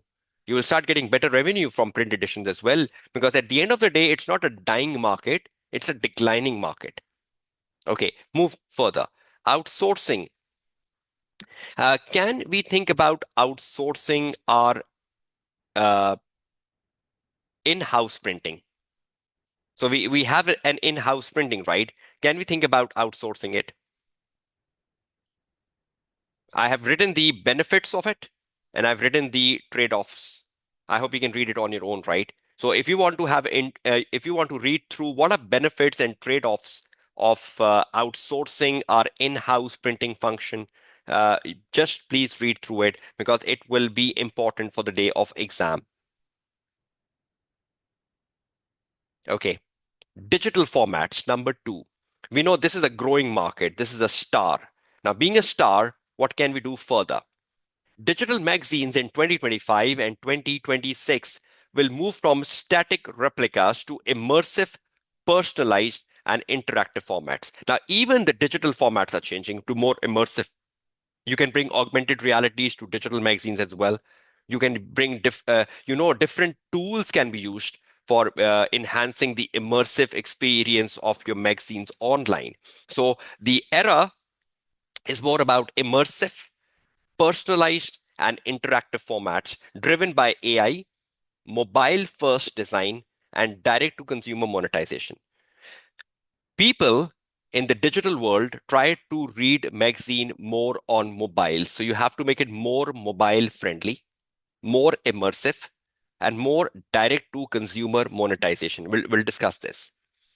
AI driven personalizations, try to have AI tailor content to individual user, generate audios, translations, summaries, and speed up the digital conversion. You know, AI can help you with all this. AI can help you generate the audio of a text. AI can help you with translations, summaries. So I think this can be used by Merceh to quickly or to speed up the digital conversion and make things easier for their readers. So a lot of AI can come in. They can think about using AI, but yes, with AI, there is an ethical side, downsizing of employees, downsizing of your editors, editors in chief. So a lot of pressure will go on the staff. The staff will think about they're losing their jobs because of the AI coming in. So, but there could be some situation around that on the day of exam. But yes, AI at the end of the day can provide efficiency and speed up the digital conversion. Mobile first immersion. You need to bring more mobile friendly magazines. You need to focus on making magazines which are which looks good on mobiles, with a very good layout and a very richer layout. Direct consumer relationships. Publishers build first party data, shift to membership models. Try to engage your readers to memberships. Try to offer them lucrative memberships at a very affordable price, like 1 month free, and thereafter you pay $2, or 2 months free, and thereafter you pay $5. Try to bring them into the membership network so that you can add on your loyal customers. Look at this one. This is the most amazing thing happening, and to me is important for exam: shoppable content and e-commerce. Try to ensure you have that sort of an affiliate marketing or shoppable content in your magazine. For example, you must have seen this. You are writing an article on the top gadgets in the technological industry. And while you're writing an article on the top gadgets in the technological industry, you give a list of the top gadgets with their prices. That this is the top gadget, and this is this is $149, this is $249, this is dollar, and you give the link to buy them. And most of the time, we see the link of Amazon, because Amazon do a lot of affiliate marketing with these magazines. They have a collaboration with Amazon. So the person will click on that link to buy that particular gadget. If he's reading through your magazine digitally and he takes interest in that top gadget and he wants to buy that at $149, he will click on that link. He will go to the Amazon website, directly to the page where that product is available. He will press the checkout and buy it. The Amazon will get to know that this checkout was directly coming from the magazine website. The person read the magazine and he clicked the link over there, and that link converted into the checkout. The Amazon will give you a commission for that. Amazon will give Merceh a commission for that. Now, you must have seen a lot of magazines are coming with the list of top 10 travel friendly destinations. You're writing an article on tourism. And by writing the article on tourism, you put a shoppable link of the top 10 friendly destinations. And you tell the best deals are available starting from $500. Explore the deals at give the web give a link of a company.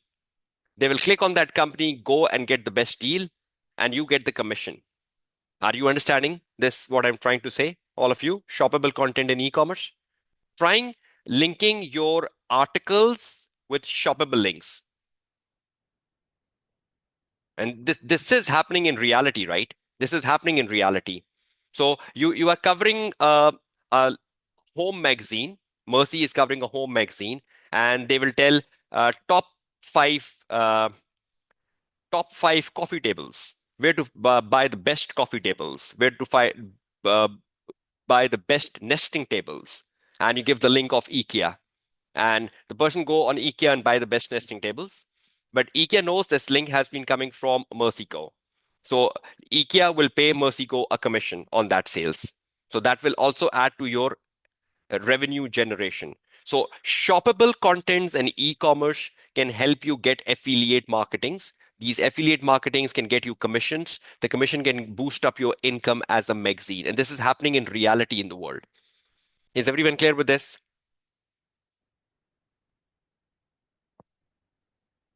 And further, the last thing in digital formats, apart from AI-driven personalization, apart from mobile-first impression, apart from direct customer relationship, apart from shoppable content, you need to think about upgrading your digital publishing platform, which we've already talked about multiple times in the session today. So this is coming right from the pre-scene. Upgrading your digital publishing platform, there's a high need for that if you want to keep this as a star.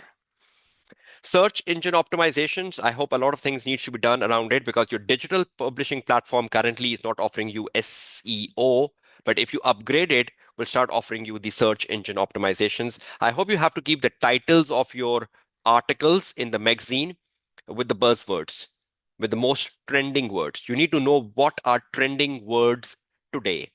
Try to keep the titles of your magazine articles in line with the trending words so that it comes up in the search engine optimization. So you have to use the search engine optimization effectively. You have to think about the titles of your articles cleverly. So, and you have to ensure your website is all up to date, is all upgraded, and is using the right terminologies, which gives you the top 5 spaces in the search engine optimization. So please do read through it, how Merceh can use the search engine optimization to enhance its um, position when anyone search about like top gadgets, top technological gadgets to buy. And the moment they search top technical gadgets to buy, because you have covered it in Merceh, the Merceh will appear up in the search. And you will click on the Merceh magazine, you will read the article top 10 gadgets to buy, and there will be a shoppable link. So you have to ensure the search engine optimization coming on Merceh because that will ensure Merceh digital presence, more customers coming on Merceh website, more customers going into the subscription model with Merceh, membership models with Merceh, and that would be good. Next, advertising. There are a lot of ways you can boost your advertising, particularly Merceh. We talked about affiliate marketing. Even though your revenue is going up by 29% over the last 4 years, but what else can be done? Affiliate marketing, we just talked about that. I've given you examples of IKEA and Amazon linking up with magazines. Magazines will partner with influencers to drive brand narratives. You can collaborate with any influencer who motivate people to buy Merceh magazines. Because if influencer tells us something, we do take interest more. If influencer tells that I do read this magazine, so a lot of people will start taking interest because of that influencer. So you can bring in the influencer marketings as well to add to increase your revenue. Events, partnerships, and collaborations. Let's work on that. This is to me is very, very important.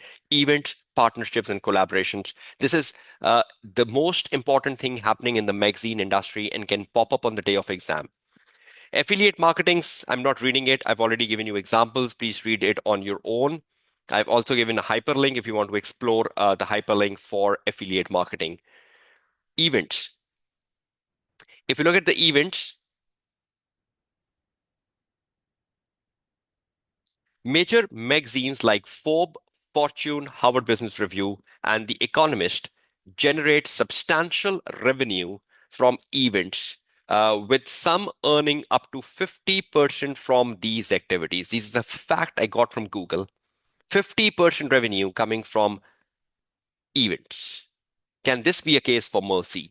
Major events by business magazines. Forbes, Forbes is a business magazine. So Forbes do the under 30 summits for young entrepreneurs, under 30 summits. So they do this every year, under 30 summits. And a lot of sponsors comes to the under 30 summits. A lot of advertisers takes interest in sponsoring the under 30 summit conference. And that helps Forbes earn revenue from those sponsorships which comes to that conference. They even sell tickets for the under 30 summits. It's a high profile event. So a lot of CEOs and CFOs from different industries, from different part of the world come in. So it is a huge opportunity for earning income and making contacts with potential advertisers, making contacts with CEOs and CFOs, because that's how the Forbes magazine runs in. The Forbes magazine is probably on the table of every leading CEO and CFO globally. How have they reached the tables of the CEOs and CFO? Because they've worked on it. The Fortune does the Global CEO Conference, Harvard Business Review do the Leadership Summit. What is happening from these events?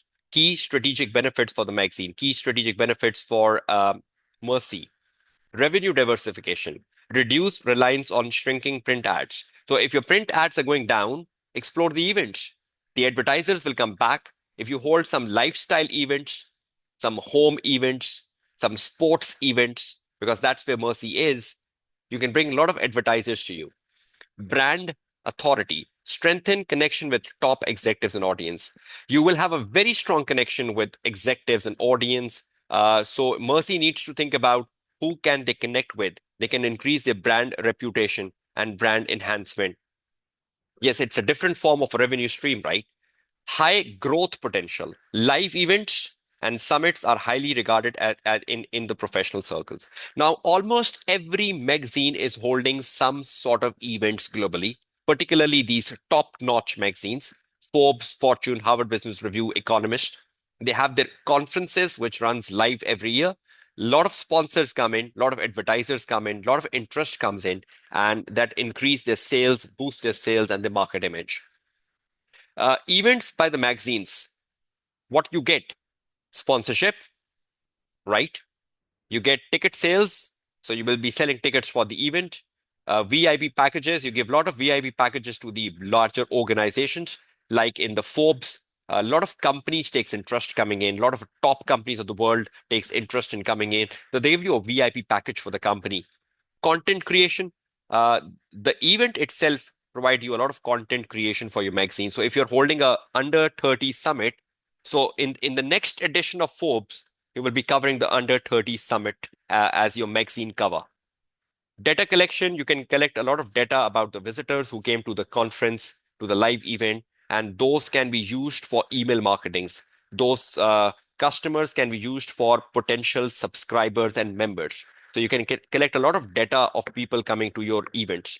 And you can have a retail partnership with lots of sponsors. A lot of sponsors can come branding with you. Every time Forbes under 30 summit will be held, I will be giving you an ad. So you can have a retail partnership. So I hope you try to realize the importance of advertising income, which can come from events, not just advertising income, ticket sales, your future partnerships, and a lot of data collection, which can help you with your future subscribers and members. Are you all clear with this? Why events are profitable? Please do read through it. Why events are profitable, how it's a profitable venture for the magazine industry. Next, subscription revenue. We talked about paywall. If you have an upgraded digital publishing platform, it offers you a paywall. We see an example of a paywall on Bloomberg at the start of the session today. So we know paywalls, roughly 76% of the US newspapers now use them. The paywalls are coming common, right? So if you start to read a magazine on digital side, you will get a gray screen and they will say pay before you proceed. So these are different types of paywalls you can bring in. Soft paywall, allow a limited number of articles for free before asking for subscription. So you can read the Bloomberg for 7 days free, but from the 8th day, they will start asking you money. Hard paywalls, restrict all or almost every content like Forbes, Fortune 500, the very important magazines, right? So they hardly give you anything free. The moment you land there, even Harvard Business Review, you start reading anything on Harvard Business Review, they immediately ask money. Very hard paywall. And dynamic and adaptive paywall. Use data and user behavior to decide when to show a subscription prompt. Let the reader read. And the moment you think he's taking a lot of interest, he read the first page, he read the second page, He's into the third page, so he's taking interest into it. There and then put up a pop-up message, pay now. So the reader will say, oh, I was taking so much interest, hardly read the third page. I need to read 3 more pages. What should I do? And he will pay. So dynamic and adaptive. Put the paywall when you believe the reader is taking too much interest. So a soft paywall, free followed by subscription, hard, no relaxation, pay right from the start, and dynamic paywalls. But paywalls bring you subscription, and subscription is a very important source of revenue for magazine. Next, answerable to institutional investor.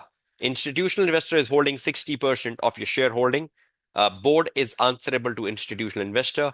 An effective dialogue on the future strategies and areas of concern for institutional investor, particularly if anything is in the media spotlight for Mercey. Suppose on the day of exam, Mercey comes into a media spotlight for anything negative, like any fake news, any misinformation coming from Mercey, any content which gone into Mercey magazine had a backlash because a lot of AI was used into it. There was any plagiarism issue in the content, and you got a bad publicity. Already, the institutional investors are very concerned about your revenue, is very much concerned about your operating profit margin. So a lot of concern areas are already building up in the pre-scene, and being answerable to institutional investor, this is one of an underlying important topic of strategic business leader exam. So be very focused on that. Need for integrated reporting. Uh, the website extract on page number 9 under the social and environmental impact states, we are committed to developing a transparent reporting. We are committed to developing, they've not yet developed, reporting of our impact on community and environment. So this is what the website is saying. There could be a request for publishing integrated reporting in exam, and there could be different views of directors on its importance. Some director agree, some director disagree. We know these questions have come in the past paper where directors have different views about something.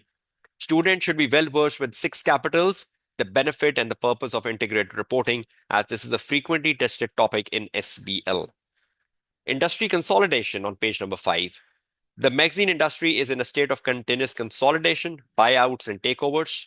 There could be a potential acquisition target on the day of exam or the buyout of a right to publish a particular magazine, particularly hobbies, because hobbies is the most important magazine cover globally now. So probably Mercy Co can take interest in buying a hobby cover magazine because currently they don't have it using the SAF model. So you have to evaluate using a SAF model. Publish material of quality versus interest. That is another concern area in the industry, that the material being published is not of quality because the material you are publishing is also available online for free. So why would I buy your product? So number one, versus commitment to develop its employee personally and professionally. Mercy Co has a commitment to develop its employees personally and professionally. So probably they put a lot of emphasis on training and development of the editors, editors-in-chief, in-house authors, guiding the in-house authors about the new technologies, new ways of writing content. So because they play a lot of emphasis on personal and professional development, I believe Mercy Co will have a very high quality content. But there could be something against on the day of exam. Salary cost.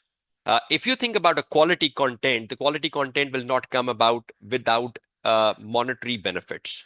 If you pressurize your staff to produce quality, they will demand more from you. Versus staff retention. If you demand quality, you have to retain your staff, your quality staff. You don't want to lose your editor in chief. You don't want to lose your editors who are working for you for the last 10 to 15 years. And you have to pay them high salaries as well. So when you think about quality, you also think about increasing the perks, you increasing the remunerations to help that person stay in your organization. And when you think about quality, you also think about training and development of your staff. Lastly, changes in organizational structure. With cost pressures, the cost is rising, declining print sales, in keeping 8 divisions realistic. You have 8 divisions. Is 8 divisions realistic for you with the print sales going down? Your revenue is becoming flattening, cost pressures are rising, your operating profit margin is down. Is it realistic to keep 8 divisions? Are any changes needed in the organizational structure? You know, organizational structure is a key theory of SBL. Uh, is there a need to change the organizational structure, reduce the number of divisions, change management, resistance from the employees who are working under the 8 divisions, and how to implement the change? So, change management, implementing the change, resistance to change, change in organizational structure, these are all likely thought process which moves around the pre-scenes. Now, just take a quick holistic recap of what we have done. We talked about the mindset of the directors here, that they're thinking about a decline in print. We talked about new ways to boost print.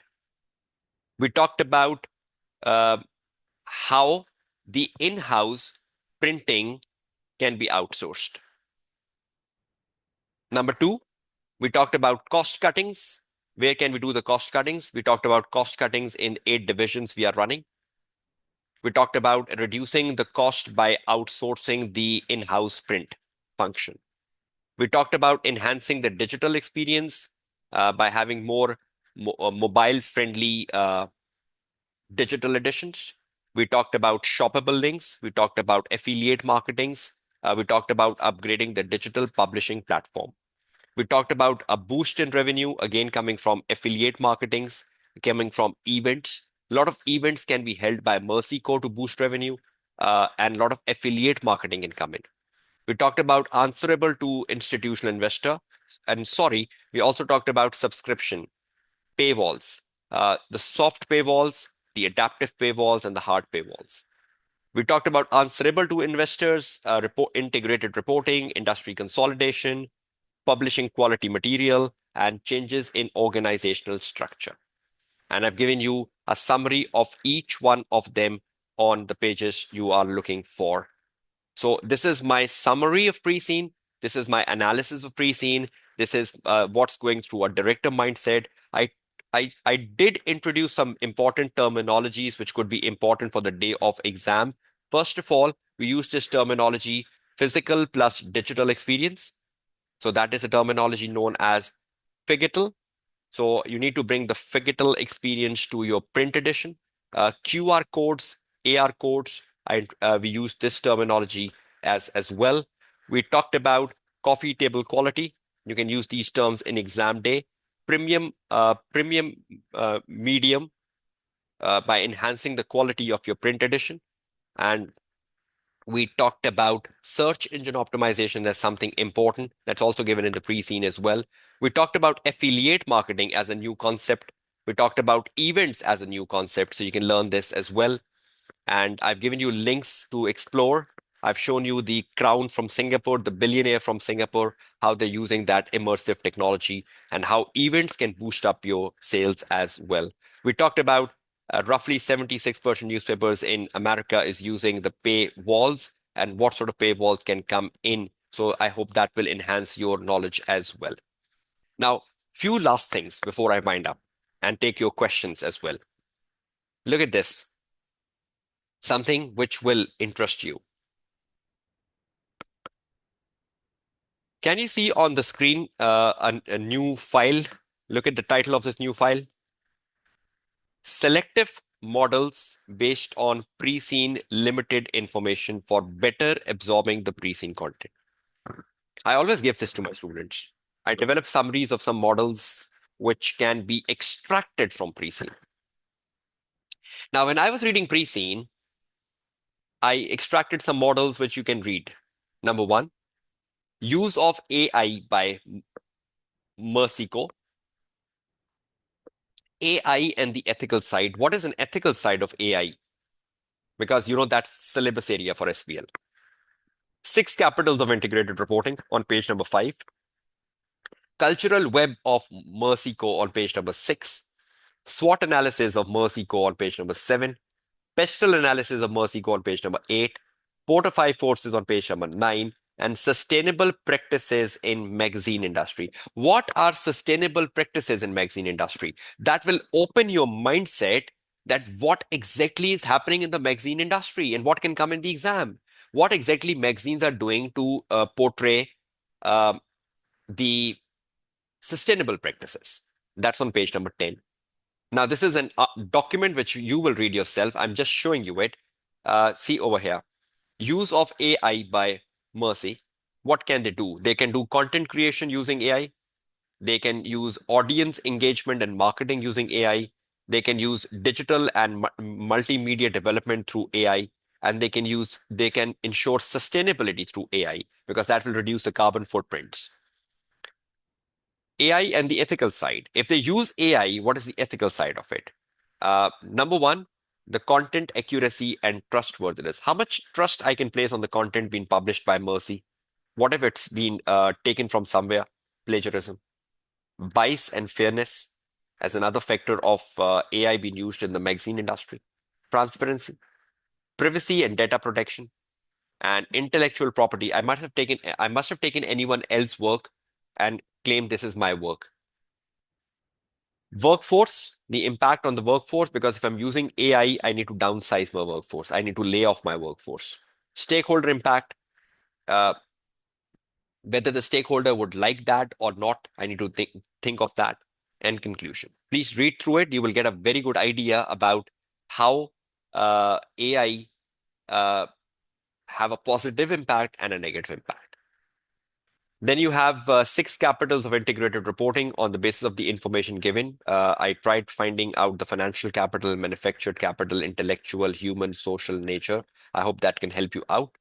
Then I worked on the cultural web of this organization on the limitation of the information given. Please read through it. Then I have a SWOT analysis, the strength, the weaknesses, the opportunities and threats. Particularly the threats can help you because that is something where directors needs to think about, and weaknesses. So weaknesses and the threats would be very important for you. Then I talked about the pestle and Port of Five Forces, the bargaining power of suppliers, buyers, substitute, rivalry, and I've given you a summary, which is low, which is high, with reasons. Sustainable practices in the magazine industry. What are sustainable practices taking place in the magazine industry? Sustainable sourcing and certified paper use. The magazine industry is using sustainable papers. That's one. Read through it. Transition to digital and hybrid publishing. They're moving away from print to digital. That's environmental friendly. Green printing techniques. They're using a lot of sustainable inks. They're using a lot of vegetable-based inks and soy-based inks. So the inks are changing. So green printing techniques and sustainable inks are coming into the print edition. And finally, they're using biodegradable packaging. So the print magazine, the way you are packing the print magazine is in a biodegradable packaging, which is environmental friendly, and you're more having localized printings to save your distribution cost. So you're ensuring you have printings near to your operations. You're not having printing in another country. You're having printing near your premises. So you're saving a lot on the distribution channels. So I hope the summaries of models would also be helping you once you take a printout and read through it. It will open your mindsets around the key areas which are in the pre-scene. And again, the student love to have summaries like such. Finally, before I take your question and answers, is the key models and theories. Now, knowing the pre-scene, we've gone over it over the last 75, 80 minutes. Let's look at the key models and theories. List number 1, evaluating the power and interest of stakeholders, how to engage with them, plenty given in the pre-scene. So we know mental metrics is a very regularly examined topic. Role of institutional investor and when and how can they intervene. that is given in the pre-scene. Evaluating organizational culture.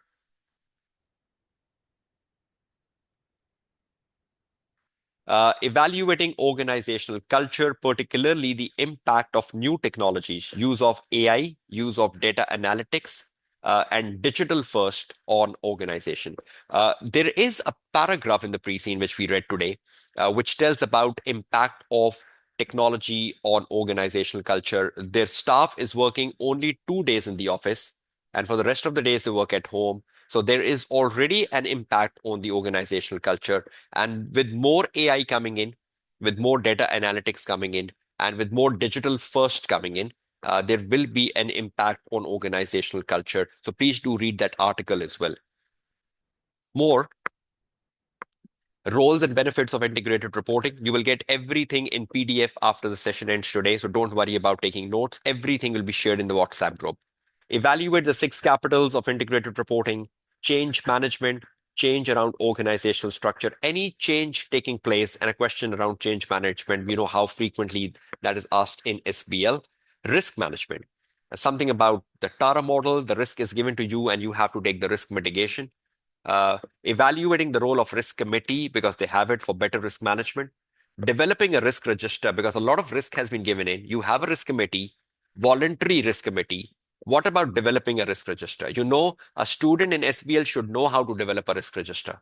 So be better versed with what comes in a risk register, how you develop a risk register. Evaluating the management risk management approach. You know how that is a very frequently asked question in the past paper. And evaluate the risk assessment, the likelihood and impact and recommendation. These are frequently asked questions around risk in the past papers and can come up again for Merceh Co. Benefits of data analytics, benefits of e-marketing, benefits of using the search engine optimization, ethical issues around AI. There is an article, World of Intelligent Agent. I will be referring that. The World of Intelligent Agent covers the ethical issues around AI, so be better versed with that. Assessing financial and non-financial performance, you know, that's very common. Benefits of customer segmentation. This is important. You know, there is an article under syllabus area C, market segmentation. Read that. Know how you can segmentize your customers. There are different types of your customers. You can segmentize your customers under the age of 30, over the age of 30, the corporate customers, the private customers. You can categorize your customers to have a better data analysis that which customer takes interest where. So you can categorize your customers according to age, gender, markets, sectors to better understand the needs and to better address their needs. Macro environmental analysis, Pestle can pop up. Porter Diamond, how effective Darland as a country is for a magazine industry, how magazine industry has flourished in Darland. So a Porter Diamond analysis can pop up as well. Benefit of diversity at workplace, because that word diversity is used in pre-scene and using the SAF model for a lot of decision makings. So an acquisition, a buyout, and any upgradation of the digital publishing platform, any affiliate marketing, any holding of an events for better revenue for Merceh company. A lot of SAF model can come in that context. So these are list of models and theories around your syllabus areas. Decision making in exam. What sort of decision making can come in exam? We talked about that in the last 70 minutes. Just let's summarize it. Decision to outsource the current in-house printing, implication for employees who are working in that printing department. Acquire other magazine players in the market for consolidation purpose. Decision to structurally change the organization. Merceh is organized into 8 divisions, reflecting the content of the magazine and change management. Decision to publish integrated reporting. Decision to boost sustainable practices. What can you do for boosting your sustainable practices? I've given you a summary of the top sustainable practices in my summary on the Word file. Decision to upgrade or change the existing digital publishing platform. Decision to hold events as a source of revenue. Decision to introduce paywalls, more structured paywalls like soft hard, and adaptive. Decision to introduce affiliate marketing. I've shown you how they work. Decision to introduce the AR and QR code in the print editions and making print editions premium versions on the coffee tables. Decision to cut cost due to falling profit margins and the possible areas where cost can be cut in. So this is some sort of decision makings which can pop up in any exhibit on the day of exam. 11, probably any one of them at least will be there on the day of exam. Management responses. Management responses and actions to misinformation. Any exhibit on the day of exam talking about any misinformation and fake news published by Merceh in the magazine and the backlash and the negative fallout and the management response to that. How would management address something gone wrong in Merceh digital or print edition? Concern by employees' well-being. Due to use of AI, the employees feel threatened. The employees feel threatened for their jobs. There are concerns about from employees, sorry, and what actions will the management take? Any environmental concern on the day of exam raised by the pressure group, like something Mercy Co is not doing, and what response the management will give to that. Finally, the key articles worth spending time on. Key articles. Culture and configuration. I've already given you a summary of the cultural web. All about stakeholders, Menlo metrics. Part 1. Environmental and sustainability information, an article under syllabus area B, because this article tells you about what a responsible management can do for integrated reporting. Diversifying the board under syllabus area B, integrated reporting framework under syllabus area B, growing in partnership because there is a potential to grow in partnership for Mercico as well. Market segmentation under syllabus area C, particularly for customer segmentation. Strategic planning process part 1 and 2 at number 8. That is important because that gives you models like SWOT, PESTEL, and so on and so forth. Strategic and operational risk. You might get a question on the day of exam to analyze the strategic and operational risk for Mercico. It is not coming since very long under syllabus area D. Impact of new technologies on organizational culture. World of intelligent agent, that is very important because the ethical side of AI is covered in it. Principles and application of e-marketing. Cyber security, that's one of a risk given in pre-scene.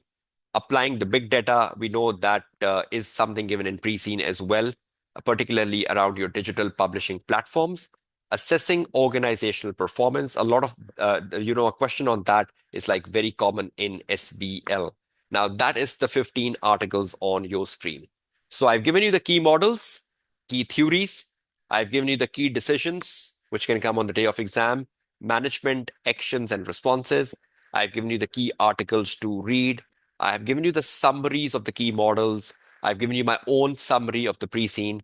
I've given you what's going in the director mind.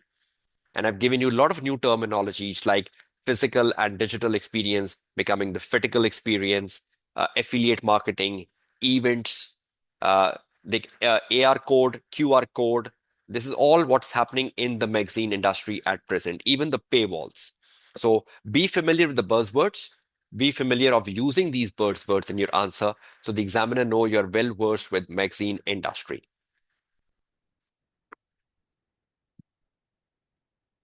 Right? So yes, definitely, Hamza. When you read the pre-scene, you get to know that there is a need for customer segmentation because if you do the customer segmentation, you better understand their needs and you can better apply the data analytics as per their need. In a magazine industry, customer segmentation is very important. And World of Intelligent Agent, because it has AI. And Hamza, I've given you AI separately on my Word file. I've given you a summary of AI from an ethical perspective, which is far better than reading the World of Intelligent Agent. So is everyone fine with this pre-scene debrief? Has it opened up your mindset? Has it refined your understanding, develop your understanding, reinforce your understanding, enhance your understanding? Uh, are you all fine and comfortable with this pre-scene debrief? Has it opened your mindsets in different ways, in different dimensions? Is your absorption better today? You have put 7 days of effort. Yes, you have to practice the only old papers, right? My practice is never to give you a mock for pre-scene, right? Always tell you what sort of things can come in, and if you have seen that sort of things in the past papers, you can practice them, right? Any particular question from anyone? We still have 5 minutes. Any particular question from everyone? I just have 5 minutes. Any specific question you would like to ask? Else, we have WhatsApp groups, right? You can reach me on WhatsApp group. You can raise your question on WhatsApp group, and I can even share a voice note for clarification. All the documents, all the resources I've used in the pre-scene will be shared within the next 30 to 40 minutes on the WhatsApp group. Recording will be available on my YouTube channel. And again, uh, pre-scene is about perspective, debrief, sorry. My perspective, your perspective, another tutor perspective. There could be so many perspectives because we're all taking assumptions on the basis of pre-scene that this can come, that can come, this can pop up, this can pop up, that can pop up. There is no limit to that. But you need to hold one theory, one tutor, one mindset, and your summary, and do the best in your upcoming exams on Tuesday. Right? Okay, I wish you all the very best of luck for your upcoming exams. I hope you do the best, and I'll await for my feedback on the pre-scene in the WhatsApp group. Overall, how uh, good it was, that would be really appreciable. And I wish you all success for your upcoming exams on Tuesday for March 2026. Take care, goodbye, and Allah Hafiz. Please, you can put your questions on the WhatsApp. Z, please put the question on the WhatsApp and I'll be answering there. Thank you.